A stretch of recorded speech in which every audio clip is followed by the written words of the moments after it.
Hello சாமி, நான் unique media வந்து நிறைய இடத்துல பேசியிருக்கு, யூஸ்ஃபுல்லாகவும் பேசியிருக்கலாம், பைத்தியத்தனமாக ஏதாச்சும் பேசியிருக்கலாம். ஆனால் அது எல்லாத்துக்குமே நல்ல ரெஸ்பான்ஸ் இருக்குது. லைக் என்ன மாதிரின்னு கேட்டிங்கன்னா, இது மாதிரி வந்து அந்த வண்டி விட சொன்னதுக்கும் சரி, இந்த லாஸ்ட் டைம் இப்போ ஒரு வீடியோ பண்ணியிருந்தேன்ல சூரியப்பேட்டில் வந்து இந்த மாதிரி அந்த இடத்துல கூட வந்து டிவைடர்லாம் போட்டு ரெடி பண்ணியிருக்காங்க. இப்போ அங்கேயும் வந்து அந்த வண்டி விட சொன்ன இடத்துல போலீஸ்ல வந்து செக் பண்ணிட்டு இருக்காங்க.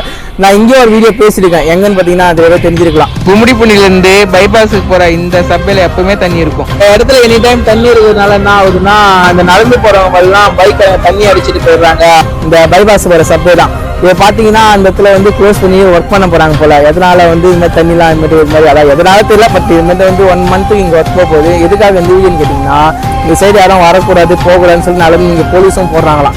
அதனால் வந்து 4 சைடு வந்து பூந்து போகிறது, வண்டி சைக்கிள் வந்து உள்ளே தள்ளி போகிறதுலாம் வேணாம். ரீசெண்டாக சுற்றினே போகலாம். ஒரு மாதத்தில் வந்து ஒன்றும் குடிமொழிக்கு போகிறதில்ல. 1 மாதம் சுற்றினே போயிட்டு சுற்றினே வாங்க. இந்த இடத்துல இப்போ ரீசெண்டாக க்ளோஸ் பண்ணியிருக்காங்கனால வந்து யாரும் சைடு வர வேணாம், ஓகேவா? அதனால் வந்து கொஞ்சம் பார்த்து அப்படி போயிட்டு இப்படி வாங்க, இப்படி போயிட்டு அப்படி வாங்க. தயவுசெய்து இந்த சைடு யாரும் வர வேணாம்.